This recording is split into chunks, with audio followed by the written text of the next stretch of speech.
but I imagine this moment is like the summer of 1988 when people are learning about the internet, and some are saying, "Ah, phooey, that's not going to do anything. That's not going to turn into anything." He said, "Dad, if I can use a calculator for math, Yep. why can't I test out ChatGPT?" And that's a hard thing to argue with. 10 years from now, the world that we are living in is going to be something that we currently cannot even imagine. I want to shout this from the freaking rooftops.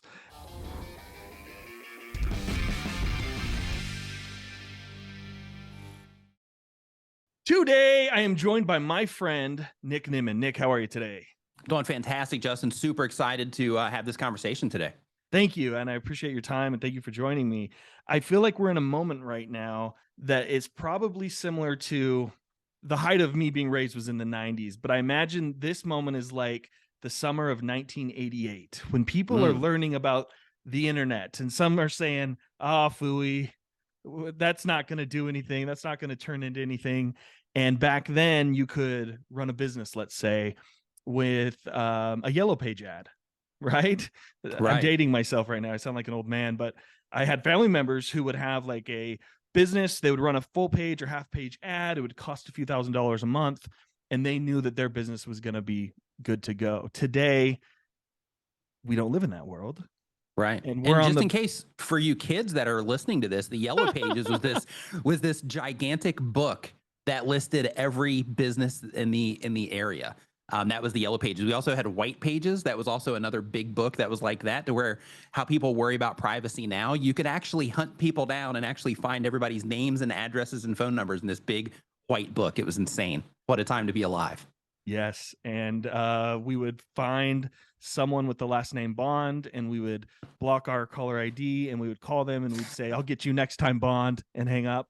And you'd get in trouble for doing that today, but that's what we did. Yeah, maybe even canceled if you're lucky. Yeah. If we're lucky. So there are so many things going on right now with the interwebs. So fast forward, the internet actually did turn into something. And here we are today. It seems as though there's a few things going on. If you want to work for yourself, which I think a lot of people do, or if you want to be a YouTuber, which, you know, when I was a kid, people wanted to be a fireman or policeman. Today, everyone wants to be a YouTuber. There's some education that needs to happen. But then we're also in this brink of AI and these emerging technologies. And I'm in the business, Nick, as are you. And my mind is blown once a week, twice a week with what I'm seeing come out. Yeah, me too. I think it's crazy the pace at which things are moving. So not too long ago, you know, like let's say 8 months ago, Midjourney came out, started blowing everybody's mind. And even at that time, it was pretty good. Midjourney, just in case you're not familiar with that for anybody listening, it's basically where you can just put in text describing what it is that you want it to create in the form of an image. And it can create literally anything that you can imagine. For example, the other day, I made an image of a banana playing a guitar, and it came out looking amazing. And then I made another series of images of monkeys playing instruments, and it was a realistic monkey. It looks like something that you would see if you walked into some jazz club or something. And it's a small little chimp sitting at a piano playing the piano. He's wearing like a little vest, and he's wearing human clothes, and it looks real. It looks like an actual photograph. It's insane. It's incredible. It is. And I, on TikTok the other day, heard Frank Sinatra sing a Snoop Dogg song. Yeah. The voice. It's crazy. It's crazy. It is. And so someone listening to you talk about the images you described might think, well, I don't create images for a living, so I'm not too worried about that. Which, fine. I get it. There's a need, I think, I want to shout this from the freaking rooftops. It happened years ago, but I was at a parking garage downtown here. I worked in one of these buildings, and there was an old man who worked there, and I would give him my ticket. I'd give him my card. He would, process my payment. And then he was replaced by a robot a few years later. And it was a small part of my day, but it was really cool seeing this guy. And never knew his name, but he would ask, you know, what are you doing for Christmas? What are you doing this summer? What? It was nice. I learned about his grandkids. It was cool. He was replaced by a robot. These emerging technologies are, I think it was News Corp said that they're firing like 90% of their people and they're just having AI write the news now. Oh, wow. Yeah, Yeah, that's crazy. It's insane. Yeah. It is. Yeah, what I think is crazy about it is like you were saying earlier, how people are unsuspecting or they're just not really giving it much attention. And in terms of the change that this is going to make over time, one of the things that I saw, I believe it was the founder of ChatGPT. For those of you that aren't familiar with that, it's basically where you can just ask it questions and it will give you answers. You can ask it to write things for you. If you're a content creator, you can ask it for video description ideas. You can ask it for content strategies. You can ask it for whatever it is that you want, and it'll give you information. It's not always accurate, but it's getting really good. Right. But the founder of that, he said that in 10 years from now, the world that we are living in is going to be something that we currently cannot even imagine, which is crazy. And now keep in mind, I don't know if that's hype so they can get more funding, right? Or if things are going to go that direction. But from just what's happened over the last, let's say, year since all this stuff started coming out, there's already been massive changes. So for example, all these YouTube tools have popped up with all these different things that you can, do to help you with your workflow there. You have ChatGPT to where if you are, trying to just formulate ideas and you're just trying to come up with something, it will help you with that, whatever it is, even if it's rephrasing something. So when we're making content, one of the things that we do is we'll, write a hook for the beginning of our video to kind of capture people's attention. And we can drop that hook in there and you can say, rewrite this 20 different times and try to make it better or try to make it more compelling or more interesting.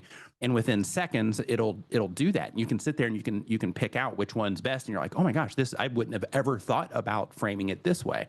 And it's incredible. And then you have the image side, like I was talking about with Midjourney, where it can make anything that you want and it looks like a real photo, or it looks like a professionally made illustration or a professionally made logo. You also have the video side where you have things like Kyber, Runway, Gen 2.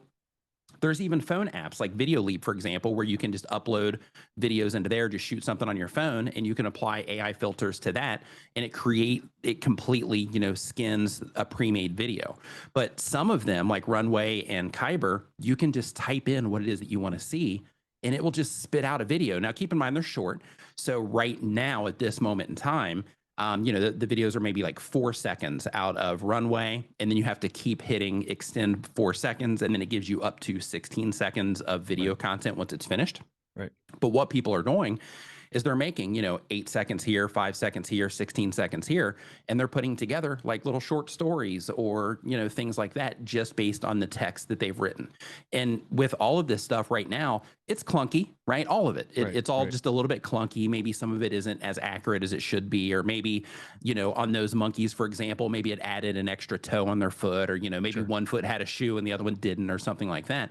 But the advances that have happened just since all of this stuff started hitting the general public over the last, let's say, 8 months or so, the advancements that all of these tools have had have just been staggering. It's incredible. So, like you're saying, shouting from the mountaintops, embrace for this stuff, because you're going to wake up one day, like if you're not looking into any of these things, you're going to wake up one day and you're going to be like, oh my gosh, I'm so behind. I don't even know where to get started on even like looking at what to do with this stuff. Like start figuring it out now so that you can evolve with it as all of these new developments happen with all of these things. Well, the cool thing that you said is that you just type it in. These things are so accessible for anyone. You just type in what you want for the most part. And here's an example. I was wanting to have something programmed in, and I'm not a programmer. I have no idea how to program at all. And I went to Upwork and a few sites, and to hire a human to do this programming was going to cost $5,000 to $8,000. So I went to ChatGPT and I was like, this is what I want to program, da, da, da, da, da. It walked me through how to program this in Python. And I just copied and pasted all the instructions. Then I'd get an error code and I'd paste that. And it taught me how. It didn't teach me how to program. It taught itself how to program. And then I just inputted what it gave me. It's crazy. It's absolutely crazy. So do you have a finished product now? Like, is it something that is available now? So not yet. So what Okay. happened was I was working on it, and then I thought, you know what, I want to start this podcast because experiences like that blew my mind so much that I have this need to share these types of conversations with people. A small example with me using ChatGPT was I have 3 kids and they wanted dinner and I didn't know what to make. And so I told ChatGPT what I had in the fridge and it gave me 4 Wow. recipes. Oh my God. That's incredible. Absolutely incredible. It was so cool. It was so You know, cool. think about this. Think about this. So, if we just, were to start, thinking of what could be possible with this. So, with your 3 kids, so imagine right now we've got teachers, that kids got to go and show up to school and do all these things. Teachers, they have to, show up if they're sick, they got to get a substitute, things like that. Right. Maybe you got to have a bunch of teachers in a school. In the future, I believe, and I could be wrong, but I believe that kids are going to learn smarter or they're going to be smarter. They're going to learn more efficiently because as this technology gets improved in terms of accuracy and as it gets filtered in terms of, like this is the information that we do want it to share. This is the information that we don't want it to share, because, you got to keep things safe to an extent. Sure. But I think that once those things get lined out and once everybody kind of embraces all of this, that they'll start having some of this teach kids. And think of how cool this would be. Okay, so let's say that your kid goes to school and through a series of questions that it asks, we'll just call it a test, right? We'll go old school and call it a test. So it's a series of questions. And based on the responses of those questions, then it could start modifying the curriculum for your kid in order to make sure that it's filling in all of the gaps. So then it could, in theory, this probably won't happen in a public school, but probably have to go private for it or homeschool. But and then from there, you would be able to have it just start modifying everything along their learning path in order to better teach them. And let's say, for example, one of your kids, let's say one of them is really analytical. So it can throw like, a lot of, deep information at them and like, cool, got this. And it understands that. So it uses that method to teach them. But let's say you have another kid that isn't analytical. So therefore it starts giving it a bunch of analogies and things like that because it learns that that's what they respond to and that's what they understand. Right. So like, I think that even things like teaching are going to massively change in the future. Wow. Yeah. So at present, my kids do school online with this video curriculum thing they do. And my 13-year-old had this assignment where he had to write a short essay. And he said, Dad, can I use ChatGPT for this? And I thought about it. And he said, Dad, if I can use a calculator for math, why can't I test out ChatGPT? And that's a hard thing to argue with. It is. So he doesn't do that on every essay. It was kind of like a 1 or 2 time thing, but why not? Why not learn about these emerging technologies and how to utilize them?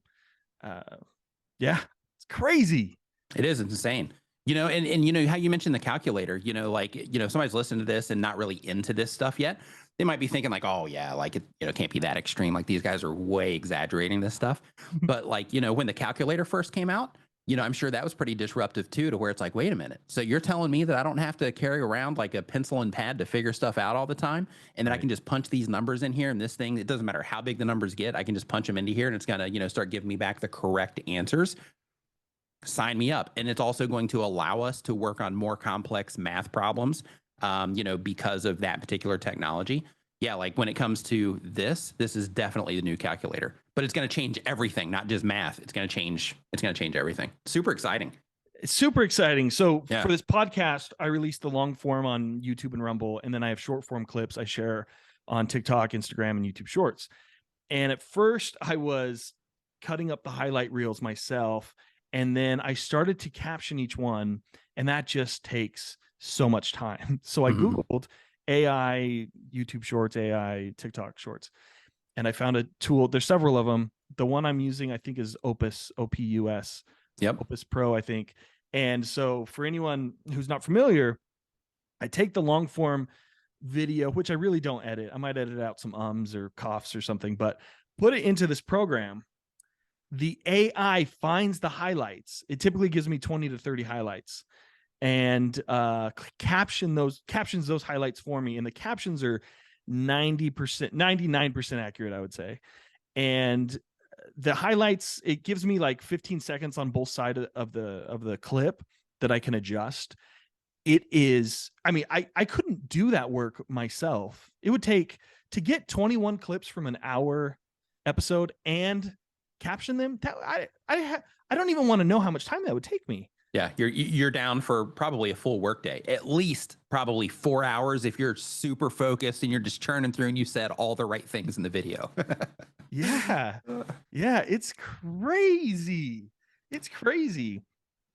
So this is all very exciting because we can streamline our workflow. We can find new things to do with content creation because, again, like I said when we started, if you want to work for yourself as a, not just like a YouTuber, but as a real estate agent or a plumber or a whatever it is, I believe specifically probably for those categories, TikTok and Instagram. But we both know, Nick, we both know people like Roger Wakefield Yeah. or Mike Davenport. Roger Wakefield is a plumber, and The plumber.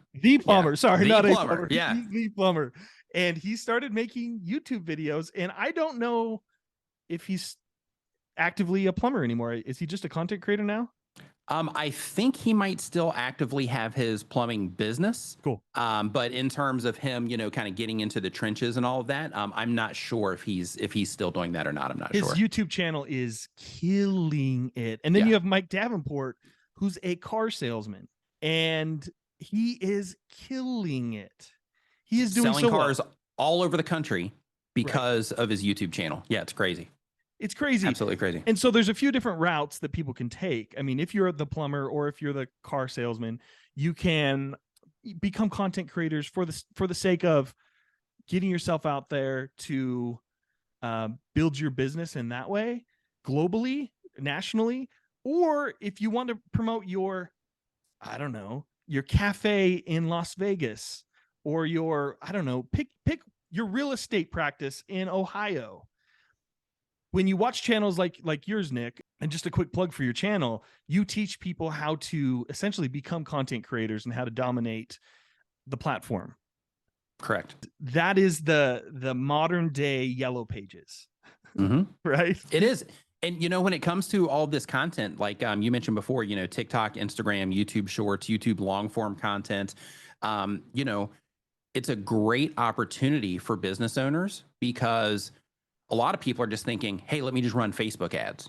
Right. Run your Facebook ads, do that. But also either do it yourself or have somebody on your team or hire somebody to start making Facebook Reels for you and, start pumping those out on a regular basis. And they make X amount of Reels per day. You're putting them across all of the different social platforms. You have daily uploads going out and you're essentially getting, it's not free if you're paying somebody else to do it, but it's not an ad spend.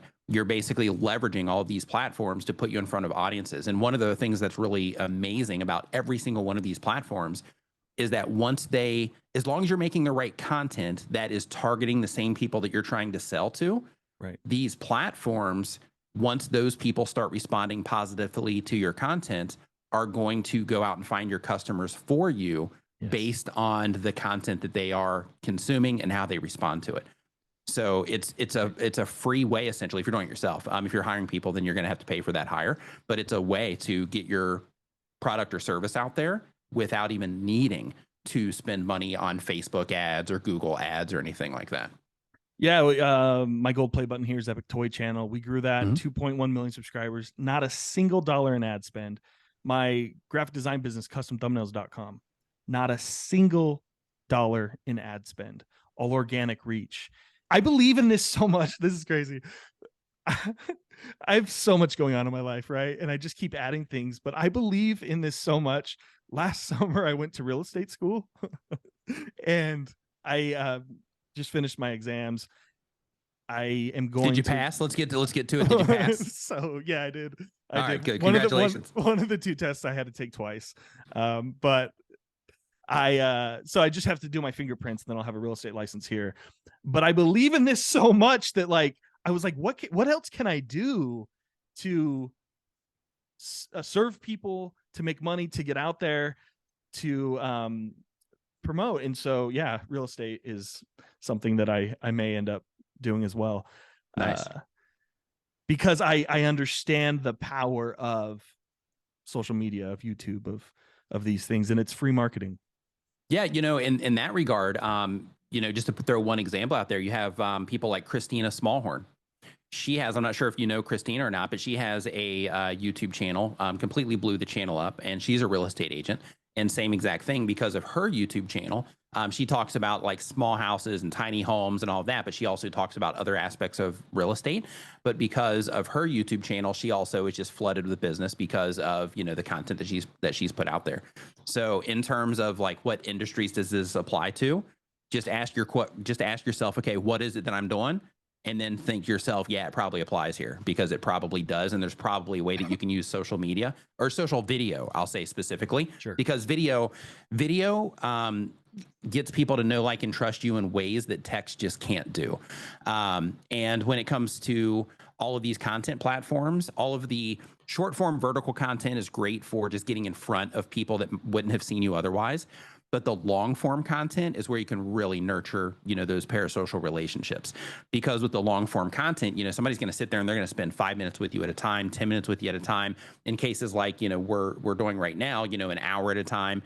The live streams that I do on Saturdays, 3 hours at a time. Wow. So, that long form content, people get to like really know you, and they get to, through that content, also trust you. And then from there, they'll start taking your recommendations. They'll start hiring you. They'll start buying your products and services. Just like you're saying, you believe in it so much, same exact thing in terms of, if you're not doing it, you currently don't understand how much of your business you are missing out on by not being a content creator, or having someone make content around your business. Right. No, I like how you said that. Think of what you do and it probably applies. I've mentioned this before in other podcasts, but this one blows my mind.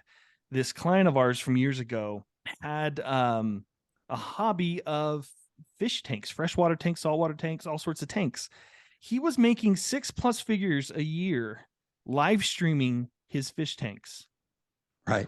And then he'd That's have other videos. Low effort as you get. Yeah, right. And then he would have other videos where he would talk about coral and the rocks in the tank and fish and stuff. But if it applies to the realtor and the fish tank guy and the yoga instructor and the realtor, like I said, and I was at a restaurant the other day and someone asked what I do for a living. And I told them about custom thumbnails and I told them about Epic Toy Channel. And the dude's wearing a hat for a team that he enjoys, and a sports team. And he's like, I never understood why kids would sit there and watch other people play with toys. And I said, what are you watching on TV right now? He said, football. I was like, you're doing the same thing. You're watching someone else, but also you dressed up like it. Right. You're putting on costumes. You're putting on costumes. Yeah. Wearing jerseys. Yeah. In some cases, yeah, they're fully putting on costumes to do the same exact thing. That's same exact thing. Yeah. That's true. It was gaming's the same way. Yes. People will have that same argument with gaming in terms of like, I don't understand, how people can just watch other people play games. Well, sometimes people are at work. Sometimes people are, they don't have that particular game. Sometimes they'll just watch just to see, like my girlfriend and I, we play Fortnite a lot. It's just kind of our way to connect, because it's one of the few, remaining split screen games. Yeah. So, we'll play that. And, with that, it's like, I don't even know where I was going with that. I just completely lost my train of thought with that, Justin. Well, just people watching the games. what they there we go. Watch playing. The games. Yeah, thank you. Yeah. So when it comes to that, if I happen to run across a Fortnite video and like the thumbnail looks interesting, I might click into it and I might watch them just because, we play the game all the time. I'm like, maybe they know something I don't.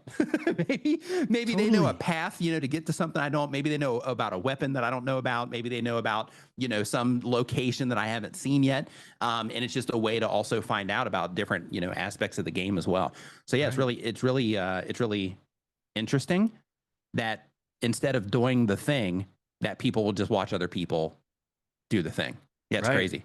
But I mean, I guess like you're saying with football, it's been happening for a really long time. Go back to the Roman Colosseum, right? People are going there to watch, entertainment, watch people fight or whatever it is that they did at the Roman Colosseum, right? Instead of actually going out there and, doing it themselves. So yeah, it's, I guess it's been happening for a really long time. We just digitized it. We digitized it. We can do it at scale now. It's Yep. crazy. It's It is. wild. What do you think a good first step would be for the realtor or the chiropractor or whatever other business person is watching this right now, or someone? Let's start there. What's a good first step for them to break into content creation? Because we've already sold them on the importance of this, right? So what can one do? Step number one is figure out who it is that you're targeting, right? So if you are, well, actually, first, before that, you got to figure out exactly what it is that you want. So step one, figure out exactly what it is that you want for the efforts that you're putting into your content. This works for business owners. This also works for somebody that just wants to be a content creator and just wants to, upload videos and have a thriving channel. Step number one is figure out what it is that you want. Step number two is to figure out the content that you need to make to get in front of those people that will help you achieve whatever goal it is that you are, that you are after. So figure out what it is you're trying to do, figure out who it is that you're targeting with the content, and that will lead you to the actual content that you need to make to get in front of those people. So in my opinion, like a real estate agent, you have a couple of different options that you can do. The first option is, you can talk about just your listings, you can showcase houses and things like that, which there's value in that. However, in terms of, growing your channel to something massive and, people coming back because they just have to see that next house that you publish, pretty rare situation there, if that even exists at all. Sure. But then you have the other things that you could do. Like, for example, you could show like amazing interiors. Your entire YouTube channel could just be about amazing interiors. If, for example, you are a real estate agent that's showcasing like luxury homes, right? The whole thing is just about amazing interiors. So anybody that likes to watch any of those types of shows on TV, anybody that likes to, just kind of dig through Pinterest and look at, all the cool stuff that they could possibly do with their house and those sorts of things, then it would, attract, that type of crowd. And then you could just drop the little subline in there. Hey, I'm Nick. I'm a realtor for Remax, and I get to see the best interiors in this particular area, and I love sharing them with you. And then right there, you let people know who you are. You let them know that you're a real estate agent, and then you show them the actual content itself. And then from there, you could drop in like, hey, if you want to see this house for yourself or, something like that, if you're interested in a place like this, make sure to, get in touch. And then you have the other extreme side, which is like, okay, you know what? Maybe I'm not trying to go global with my real estate sales, right? I'm not trying to get, foreigners in here trying to, buy stuff. So maybe I could become the person about town, and I could use that as the way to get in front of people. So for example, you could cover, you don't even have to go out technically, but that would just kind of level it up a little bit in terms of, what it is that you're offering. But technically you could start a weekend show to where every Thursday or Friday you have a live stream that you do or a video that you publish that just shares all the different things that people can do in the area. And then you advertise that particular thing. And while YouTube is also trying to find, the right viewers for that. And then you start driving your local people to that particular piece of content. And then your channel becomes a resource for people every single week when they're trying to figure out what it is that, that they want to do for the weekend. And then same exact thing with that. You always introduce yourself. You have in your description, you have in your, channel banner and all of that. And on your About Me page that you are a real estate agent to contact you, if they're interested in real estate. And then you become that real estate agent that also keeps everybody up to date on all of this stuff. And then you can level that up by going to food festivals and talking to people at the food festivals and actually being that person on the street that's out there interacting with everybody, which would then help you be able to network what it is that you do while you're having those conversations, while also making content that all of those people that you're interviewing are also going to share with other people that they know in the area, all their family and friends. Hey, check it out. Justin had me, he interviewed me here for his, food thing that he did, when he went to the food festival. Right. But, when you're, a real estate agent or any, service, it's just thinking about, what can you offer and what are you willing to offer? Because, in some cases, if somebody has a team and things like that, then yeah, they could probably go out and do like the food festivals and keep people up to date. But if somebody's like, hey, I'm just like getting started with this, I can't do those types of things, then, be imaginative and just think, what can I create in order to reach those people that are, that are in my area that might, end up buying houses for me? And think long term, because YouTube's a long game. Like you can have some videos that go up in YouTube, and if they end up performing well in search, then they'll stay in search for a long time, and they can just drive tons of traffic to you. And if since YouTube is owned by Google, if you get a video to show up in YouTube search, There's also a really good chance that it also might show up somewhere in Google search as well. So then you're actually able to pull traffic from both of those places. You can also share it out to like Pinterest. And then if you optimize that, then people can also find it through search on Pinterest, the platform, and through Google, because some of those posts will also show up in search there. So yeah, you just got to get creative, Totally. right? With what it is that you're doing, and think of how to get it out there. Well, and what you said about the food festival or restaurant, like you said, any service that the chiropractor could do that, the dentist could do that, you know, become the local guy that everyone goes to. Another thing that I've seen realtors do, they will go to Zillow and they'll find the most expensive house listed in town, make a video of that, and then the least expensive house listed in town, make a video about that. Then they'll do a video about the largest video, which might not be the most expensive house in town, make a video about that. And these are probably short form pieces, or put them all together for a long form. And then the smallest one, and just find creative ways to promote your business based on little fun facts about the area. Yeah, all kinds of creative stuff you can do. Like, in my opinion, I think like service-based people like that have those types of businesses, you know, if they just sat down, you know, with like, you know, maybe a few people on the team, or a few people that, you know, are working with you, or maybe just your partner or whatever, and you just sat down and had a brainstorming session for a couple of hours, you'll be surprised at what you can come up with in terms of, you know, just unique ideas to reach the people that you're trying to serve. And if you don't know where to start, go to Bard or ChatGPT, enter a prompt, and it'll give you some pieces. It'll give you a starting place at least. Or, you know, you might start there first. Sure. Yeah, skip the brainstorm, just go straight to ChatGPT and start, you know, putting in some ideas there, and then based on what that kicks back, then start having those conversations with everybody else. Yeah, let AI lead you first. Yeah, you know, I used to spend like $30 per blog to have someone write it out, and there was no revisions included. It just was what it was. And I haven't had AI write a blog that I've posted yet, but I've tested it, and it's doable. Yeah. It's totally doable. Like, you know, what's interesting with that is a YouTube video script is just like a blog, right? In terms of, you know, you have, you know, information that you're compiling, and you put it together in a certain order. And, you know, the whole goal with the blog is to make it interesting enough that you get a lot of on-page time. With a YouTube video, the script, the whole idea is to, you know, make a script that's compelling enough to get a lot of, you know, audience retention time. So conceptually, you know, it's similar. And then, you know, with that, you have tools like ChatGPT that can just spit out like a raw script. And then you also have tools like TubeSpanner, where it has the same thing, where you can put in the topic, it gives you this script, and then you can grab parts of the script and you can just move them around. Or you can say, hey, this particular part right here, this little section, just rewrite this part. And then it'll just sit there and just, you know, work on those particular parts as well, instead of having to rewrite a whole script from scratch. But like, you know, for blog posts, for, you know, video content, yeah, leveraging AI. Yeah, that's definitely the most efficient way to get that done, I think.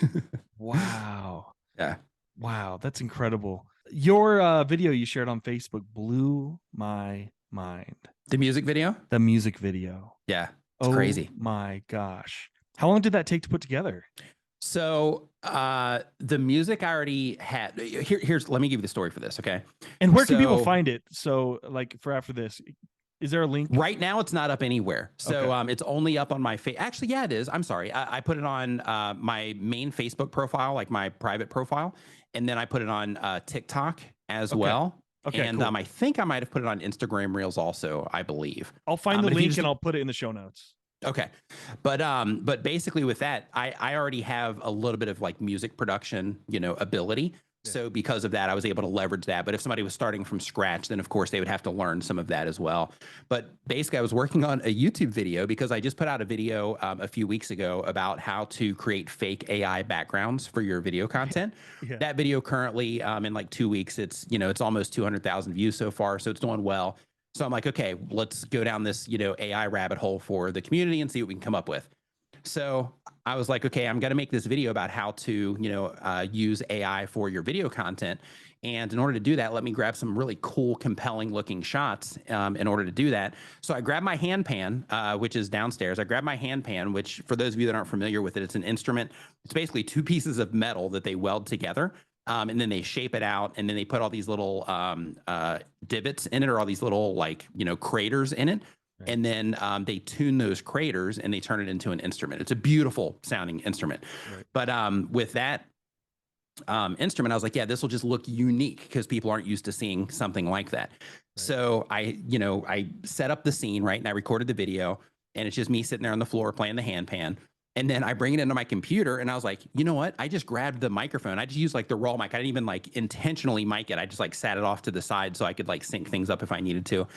And I brought it into the computer, and I was like, you know what? This sounds like kind of cool through my studio monitors here. So let me drop it into Logic on my Mac and just see if I can, kind of build something around this. So I dropped it in there, and the next thing you know, like a couple hours go by, and I'm like totally into like the music side of it, and I'm like, oh yeah, this is cool, and I'm like adding to it and stuff. And then I was like, you know what? Let's work on that video later. I'm going to make a music video, right? Just like something, just to kind of share around, just to show people, this technology. So I rendered that song out of Logic. That process probably took me, a few hours, maybe hour and a half, something like that, just finding the right sounds and stuff. And then once I decided to make the music video, I had to go and shoot some additional things. So I already had my brain what I was looking for based on the sounds that I used, because all I had to do was just, use the instruments that I used to, make some of those sounds. So I was like, okay, let's take that and just go and shoot those videos. That whole process of the extra videos probably took me another 30 minutes. And then I brought those into the computer. I had to load them into Premiere, cut them down a little bit so that I would only upload the part that I wanted it to convert. And then the longest part was actually waiting for the site. I used Kyber.ai to convert everything, but the longest part was waiting for Kyber to actually do the conversion. Right. And then once it converts, then you have the option to upscale it to 4K, and then that takes some time too. Sure. But the entire process, I would say, probably took me about 5 or 6 hours. That was also just running through different tests of different styles and the AI filters and stuff. From learning that though, if I were to do another one, which I'm going to, this has inspired me. I'm going to do an entire, music channel that nobody knows about. That's going to be all AI characters. But the, yeah, I was like, this is so fun. Like, it's just fun to make, and and it looks cool when it's done. And it's a way for me to get my music out there, right? Yeah. So I was like, so I was inspired by it. But if I were to do it again now, because I already know the workflow. Right. I could probably put something like that together again, and I would say probably 2.5 or 3 hours. Wow. Less if I already have the music. Wow. And if someone, well, if you already have the music, if someone doesn't know how to play an instrument, they could make a music video based on AI music. Yeah, absolutely. There's actually AI music services. So there's services that you can go to. Yeah. Sorry for musicians, right? There's services that you can go to that you can type in the type of sound that you want. You can say the type of instruments that you want it to play and things like that. And it will just write a song for you and actually build out an entire track for you. And it sounds amazing. So technically you could do that as well. We went from going on horseback to having rocket ships in 60, 70 years? The span of time between the two is not that far apart. What we're talking about with content creation and AI is like that, but in the span of a couple years. Yeah. And here's this one too. Think of this, Justin. So, okay, in terms of workflow for a content creator, right now, for people that don't shoot their own B-roll, for people that use like all the stock websites and stuff. Yeah. So right now, if I had a video and I'm talking about something and I mention maybe a person walking down the street looking at trees, then in that particular case, I'm like, okay, I need this footage for this particular clip. So I need to go to, let's say, Storyblocks, or I need to go to Motion Array, or I need to go to Envato Elements, or wherever it is that you get stock stuff at. And I need to log in, and then I got to type in there what I'm looking for. Maybe it's going to give me some results, maybe it's not. But then I got to go and I got to sit and I got to look through all those different clips and try to figure out, which one, find the one that's long enough for what it is that I'm trying to use, right? Like, that process, it takes a while. Yeah. Now, and of course, like with like Runway and Kyber, and they have like stable diffusion you can run on your own computer. Like everything right now, it's a little bit slow and it's not perfect yet. But as it gets perfect, which it probably will be, with less than a year from now, what you'll be able to do is you'll be able to have a little window open on the side, of your screen, and you'll be able to say, okay, or Premiere, Adobe will probably work this in because they're already on Firefly, they're already on the generative fill with Photoshop. Right. So what they'll probably do, or what we'll be able to do, is we'll be able to just have a little notepad and say, okay, I need a B-roll shot of this, and then you'll just describe it, and then you can just copy and paste those into one of those video making pieces of software, have just a handful of different windows open, so you can just do it quickly. And then you'll be able, by the time you get to the last tab of that last shot that you need, you'll be able to go to the front tab and just start downloading all those different clips. Yeah, even with that, it's going to make content creation more efficient. Because like B-roll, like even so like I made that video, that music video with Kyber, but I was also, as part of the experimentation for that video that I was working on, I was just uploading random B-roll clips of myself and just other things that I would get off of stock websites just to see what it would, do to those things. Sure.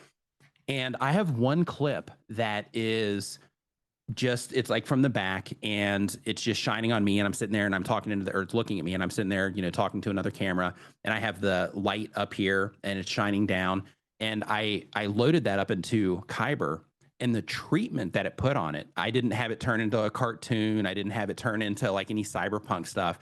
I just used a prompt. It was something like cinematic, moody, 4K, like that kind of stuff. Right. And the treatment that it put on that footage made it look so cool. Like the amount of color grading that it would take in order to make something similar. I really don't even think it's possible with regular color grading. I mean, it looked so good. And the way that it treated the light, because you know how it is, like, when you have a light, like imagine it like there was a light in a smoky room. You know how you can see the beam of light? It was kind of like that, to where you just see like the focus intensity of the main light that's coming out, and then the fall off from that light. It was just subtle enough to really put the emphasis on the main light hitting the character in that scene, which at that time was me. But the treatment that it put on it, it even put this wall that is behind me here. It's just a black, wall. Actually, all the walls in this room are black. But it put a like this little texture on the wall too, to where it just, it made it look even better. I was like, man, I got to do something with my walls. I was like, this thing made it look so good. I got to change my walls up a little bit. But the treatment that it can put on pre-existing content is all, that's incredible too. So, it can make your B-roll look better. It can create original B-roll from scratch with text prompts. We're stepping into some really interesting territory, and it's just getting started. It's just getting started. And it's all accessible, like we've said. My most of the videos on Epic Toy Channel were shot with this iPhone right here. I mean, one of the videos has 188 million views, literally shot with that phone. Nice. Accessibility. It's all so accessible.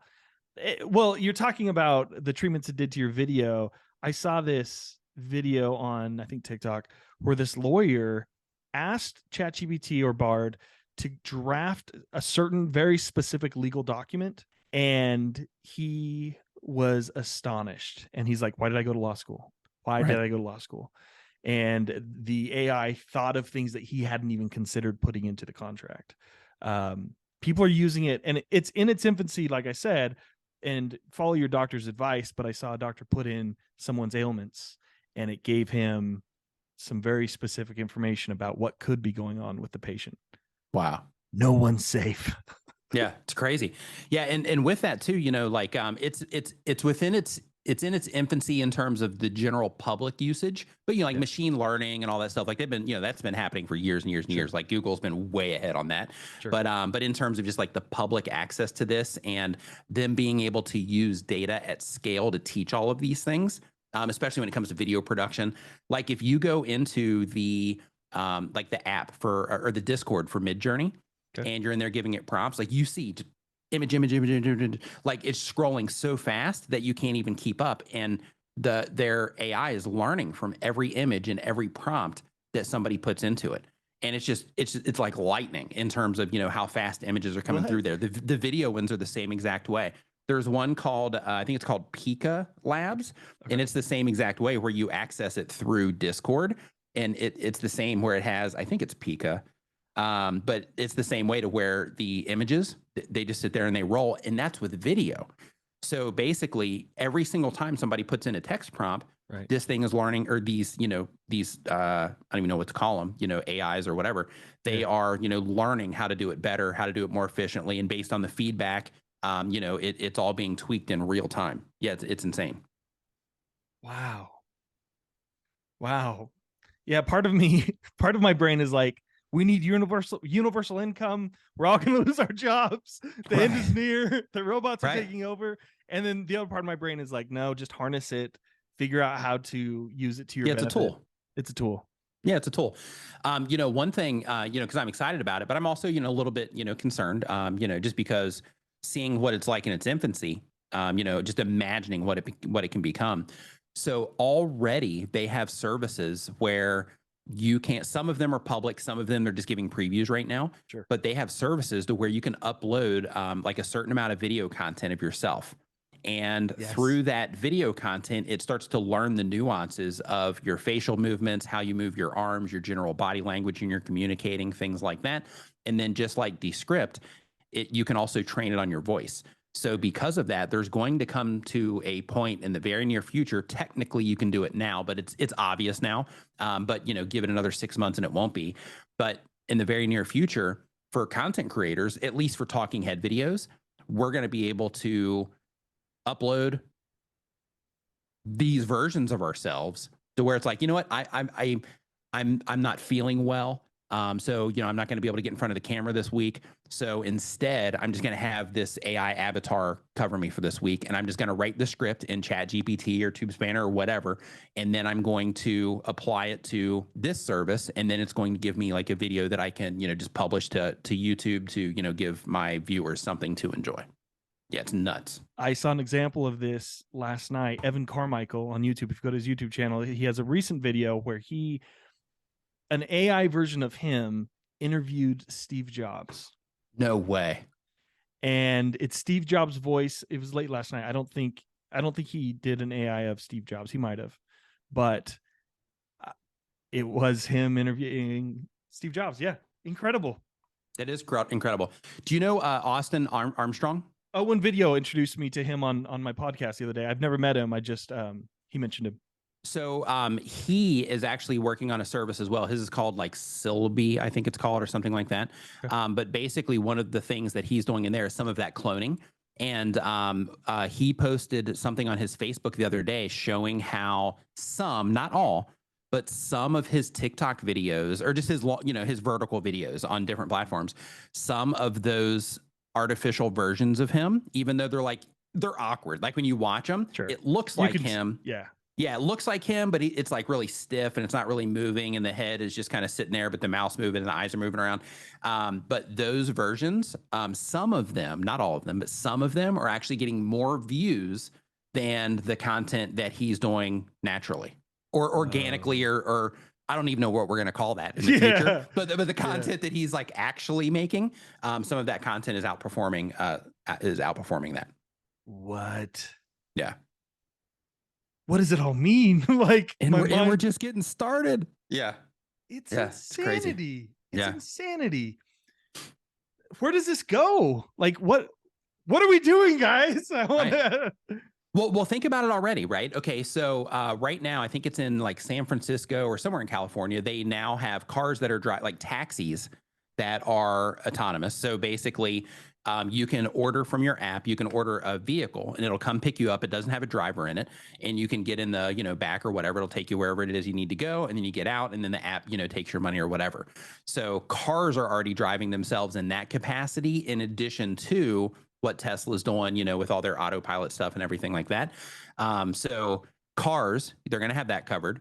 I think they're going to be teaching kids with it in the future to, make that better. Tools like for content creators, tools like TubeBuddy, for example, they have a thing that they're coming out with that is a predictive analysis on your videos. So you can basically run it through it. It's not available to the public yet, but it's something that you're going to be able to run your videos through. And when you run your videos through it, it gives you a prediction based on how people are going to respond to each aspect of it, based on all the data that they have on like millions and millions of YouTube channels. So they, that kind of stuff is going to help out, content creators. We've got the cars, we've got the teachers. You're talking about doctors, right? So I'm sure that's going to become a natural product. Like it only makes sense if you're serving doctors with your business and you're somebody that's building like software and SaaS tools and things like that for doctors. It only makes sense that you would integrate this stuff and say, hey, before you give a diagnosis, just run it through this and just see if you can get another, some additional information about it, right? So Yeah, I think that it's coming for a lot of people, but as a tool, as a tool. Sure. But to be fair, already script writers for YouTube, guess what's happening to them? Bloggers, guess what's happened to people that that you would hire, like you were just saying, you're like, yeah, I would give people like $30 a post. Right. Now some of those people are going to be out, Right. To with some of caption and these, clip these TikToks and Instagram, right. I use Yep, that's Opus. an entire industry that's Mhm. taking a hit for that. Yeah, like yeah, and that's just our world. Right. That's just our world, right? Some of the stuff that's happening in content. So yeah, in terms of all of the different things that that are available, yeah, the impact on this is going to be staggering. It's Staggering. exciting. Yeah. It's very exciting. And that's one of the things I it's like we're in the summer of 1988 learning about the Right. internet. It's Yeah. if you're a realtor, chiropractor, whatever it is you do, use these things because it's coming and it's coming quickly. And like you said, the realtor now can make an avatar of themselves. Right. And that is so crazy. Yeah, I came across a service that does that right now, and it's a little clunky, but Yeah, they're there's awkward. they're Yeah, a little they're awkward. awkward. Yeah. They're awkward. But I mean, give it 6 months, give it a year. I watched one on TikTok. It was like a teaser for a product that's coming. And that one, it was pretty close. Really Really, close. Yeah, already. And it's really, really close. I've been playing with this tool for this podcast. I haven't used it yet, but I've tested it for eye contact. So you put your video through this service. I think it's with NVIDIA. yeah, it is. Yeah. Yeah. And Hmm. it's not perfect yet. But that's the thing about the AI is it's learning from itself. Yeah. Yet is always the thing that follows, right? Yet. Yeah. Yet. And it'll keep going that way. Like, think of this, right? Like for our generation, right? Right. Like, we had the amazing experience of life before the internet, right? Like, everything's awesome now with the internet. Like, it's really made things cool. Yeah. But pre-internet, that was also a pretty amazing time, right? Right. So, we had the experience of pre-internet, and then we got to see the disruption that the internet caused and all the opportunities that bloomed out of it. Right. And then now we're also going to get to experience the disruption of AI, right? And then there's going to be people that are born into that, just like there's kids that are born into the internet now, to where it's just like what they do. It's not even like something that happened. It's something that is and always has been in their reality. So when it comes to AI, there's going to be kids that are going to be born 10 years from now in this completely different, world, in this completely different environment, to where they're not even going to understand that we used to have to hop on Google and physically type in things into our keyboards in order to get information back out of it. They're going to be like, yeah, I just speak to this thing wherever it is. It might be, Neuralink. some chip. Yeah, it might be Neuralink or some chip Yep. somewhere, or whatever, that connects to them, that connects to their brain in some way. Or, some device they carry, a watch, whatever. But yeah, they're just going to be able to speak to that, kind of like we do Siri already. But it's going to be way better because Siri kind of sucks, if I'm honest. Sure. But they're going to be able to speak to it and get anything they could ever imagine in terms of information. It's all going to be accurate. They'll probably have, because like Apple Watches and stuff, they already have health monitors and things like that on them. So they're going to have things like that, to where you're going to have this little device that's going to be keeping track of your health. Hey, your heart rate's elevated. You might want to chill out. Maybe go sit over here and meditate a little bit, right? Like, it's going to get crazy. Super excited for it. I hope I live long enough to like really see it come to Sure. to do like amazing things. Well, if you're worried about that, enter your ailments into ChatGPT and it'll help you live longer.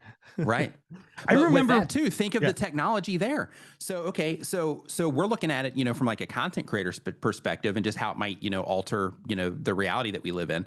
But like, okay, look at it from the view of, okay, I am, man, I lost my train of thought again. No, it's all good. You get some blood work done. You enter that in. You enter your height, weight, blood pressure, your pulse, your all that stuff. Enter it in and have it recommend a exercise routine and a diet and all these things. That's incredible.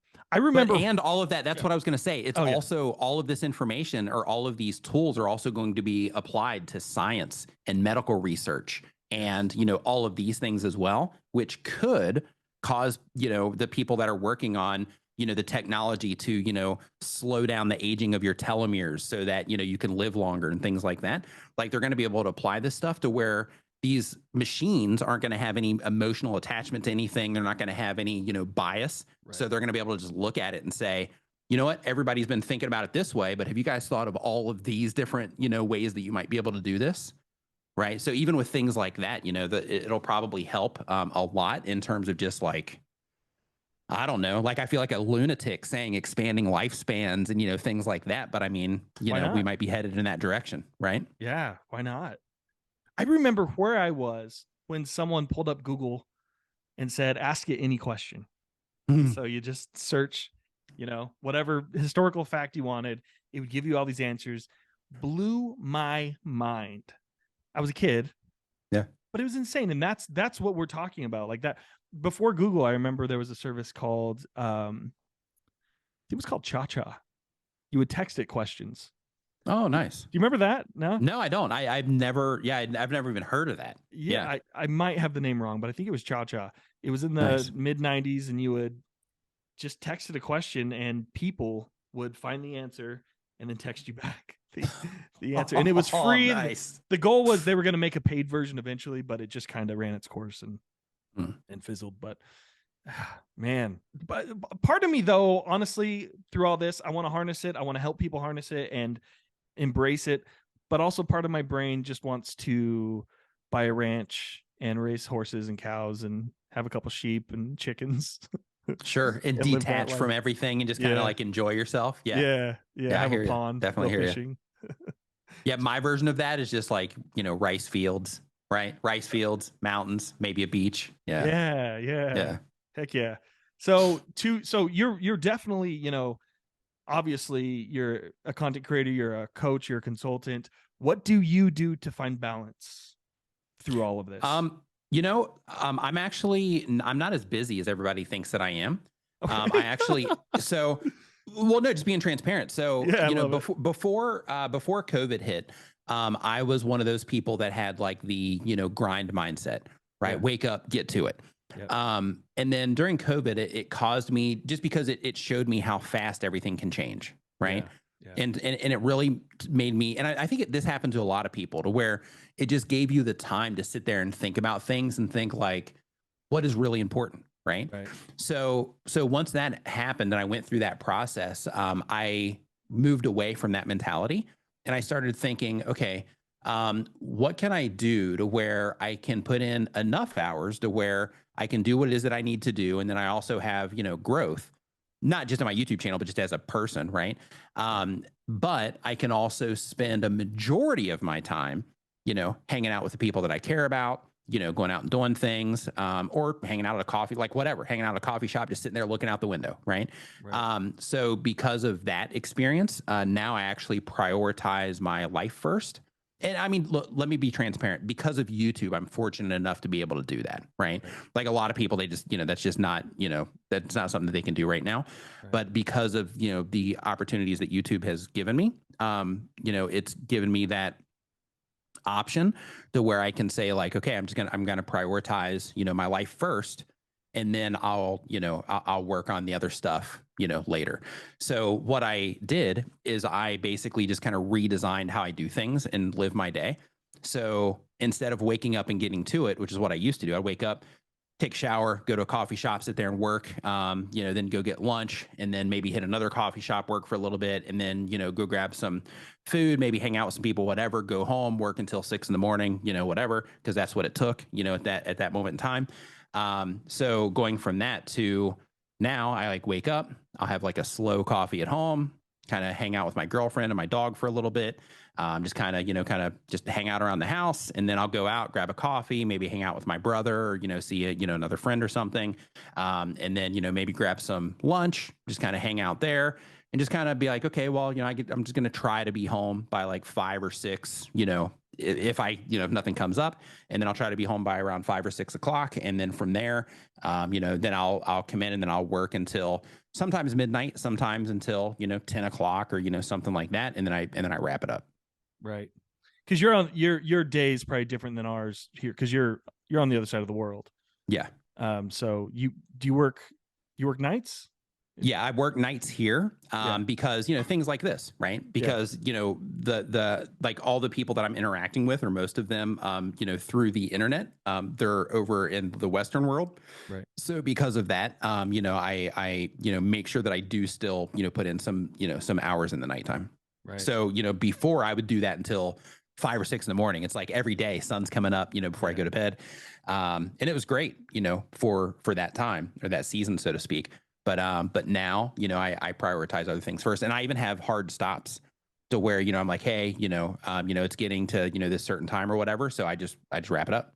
Nice. Yeah, it's crazy. Like, the interesting thing about YouTube, and this is something that people don't think about when they're first getting started on the journey, and you've experienced this, too, is the amount of, if you do everything right in terms of structuring things right, you have a good monetization strategy where like you're not just relying on ads, things like that, like the lifestyle that it can create and the flexibility that it can give you is pretty outstanding.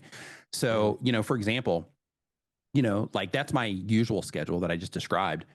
But also, it goes the other way. If I'm like, like with this AI stuff, I've been spending extra time in front of the computer, extra time making videos, extra time doing, some of this stuff because it's super exciting. Right. And, and it's provided the opportunity to spend time on those things too. Right. Right. For sure. So, that's just stuff that when I was first getting started, I'm like, hey, I'm just trying to collect email addresses. Right. That's what that's what I was trying to do. But then, now, 9 years later, it's just, it's pretty incredible. The things that just being a content creator can do for you. You know what I mean? Totally. Yeah, it's Absolutely. crazy. Absolutely. Man. Such a cool time to be alive. It's a crazy time to be alive, but it's also really cool. It is. And then I was just thinking, like, how crazy would it be if I was actually talking to an AI this whole time? You an have AI been. version of you this whole time. Yeah, you have been. That would have been funny. That would have been funny, actually. If I just stood here like really like stiff the whole time and just kind of went like this, and then at the end of it, I like moved some like thing, and I'm like, oh yeah, that wasn't even me, dude. Yeah, I've been downstairs like watching TV. Yeah. Yeah, like you programmed it, like whatever shirt Justin's wearing, make sure that the AI matches that color of shirt. Right. Do it on the preview before it activates the cam as like you come in. With that said too, like on the scary side of this stuff. Yes. I think that already we have a problem with not really knowing, like when you're watching a YouTube video or you're watching, something online or reading a blog or whatever, like things are starting to get so weird already that you're not 100%, right? Like somebody's telling you something, you're like, I don't know. Right. I don't know if that's actually right or not, right? Right. And when it comes to all of those things, I think one of the negative side effects of, being able to create all this artificial stuff is that it's going to cause people. All right. So one of the most hysterical things just happened. Everything you just watched and listened to was from yesterday, because what happened here is, as you heard, Nick was talking about the dangers of AI. I was teasing him that I might actually be talking to an AI. And he said, well, you were. And then this happened. Is that it's going to cause people. Did I lose you there? Nick, you still with me? Nick, I was so confused there for about 15 seconds. For a second, I actually thought, oh my gosh, he wasn't kidding about being an AI. That was epic. Yeah, I was actually confused a little bit there too. I just kept talking for a while. I just kept going and kept going and kept going. And, after we realized that we had a problem, I was thinking to myself, oh my God, maybe Zoom has an AI. And it just didn't like the fact that we were talking about the negatives of AI. So, so I started being a little bit more concerned there as well. Put my phone in another room. I'm like, man, I don't want this stuff listening to me. No, I'm just kidding. I'm not, crazy. I'm just joking. That was epic. But there are definitely some things that we have to think about in terms of preparing for this. One thing that people are talking about right now is when you post a photo of your child online, someone can create an AI avatar of your child even. And I don't know why anyone would do that, but there are things that we're going to encounter that we haven't even thought of yet. What's already happened and that everybody needs to be mindful of. Yeah. So it's already happened where people have cloned the voices of people. Oh, yeah. And then they call their loved ones and they, basically say, hey, I'm in this situation. I need you to wire money to this bank account right now. and people have fallen for it. So with that particular situation, one of the things that were, recommended to people, and this is something that we have to face, as this stuff gets more, realistic, is having like safe words and, Right. or, some type of phrases that we can identify. So if we get a phone call and somebody's asking for something like that, Right. so we can say, hey, did you have lunch today? Right. Or Right. whatever the thing is, right? Did you have Right. lunch today? Yes, I had steak and cheese, right? Yeah, Right. so that so that that it's legitimate. It's crazy. Right. No, good call. Good call on that. And replicating your voice is so easy. I mean, there's Hmm. websites where you can do a free trial and you say like a paragraph of words, and then you can type in anything and it will recreate your voice. Yeah. It's so accessible. So Shout out to the audiobook folks, like they're in for it, like we were talking about yesterday. Yeah. well, right. I saw this service where you could, for some reason, it seems like everyone's using Snoop Dogg's voice or Joe Rogan's voice, probably just because they have two of the most iconic voices in media right now. But you can actually have the Bible read to you by Snoop Dogg, Denzel Oh, that's awesome. Washington, or Joe Rogan. Like, Nice. I think I'd pick Denzel on that one, if I'm I'd pick honest. Right? Denzel. Yeah, for Yeah, sure. Denzel, definitely. They need For a sure. Morgan Freeman. Yeah, I was Yeah. thinking to myself, I was like, man, somebody needs to have a service, just an entire service where, just like Audible or something like that, Yeah. where you can just pick who it is that you want to read your stuff. That would be awesome. I would have everything read to me in Morgan Freeman, I think. Yeah, that'd Yeah, be for great. sure. For sure. Absolutely. Absolutely. Man, Nick, thanks so much. How can I'll put your links in the show notes so that people can find your YouTube channel and your website. And you mentioned Tube Spanner a few times. I've Mhm. actually logged into Tube Spanner. Awesome service for content creators, YouTubers. I mean, Yeah, really cool I stuff do they're a working lot on. of work with Tube Spanner. Basically, I do some advisory stuff with them. I make content for them occasionally as well. I do like channel review live streams and things like that on their YouTube channel. I'm friends with the builder of it, Cool. so because of that, I like bringing awareness to it, when I can, because it's a great tool that just helps content creators with their workflow. So yeah, definitely check that out, and I appreciate the links in the description and the mention of that as well. Thank you. You're a legend indeed. As are you, my friend. Cheers, As are brother. you. Cheers. Cheers. All right. We'll talk to you soon. Take care. See you, Nick.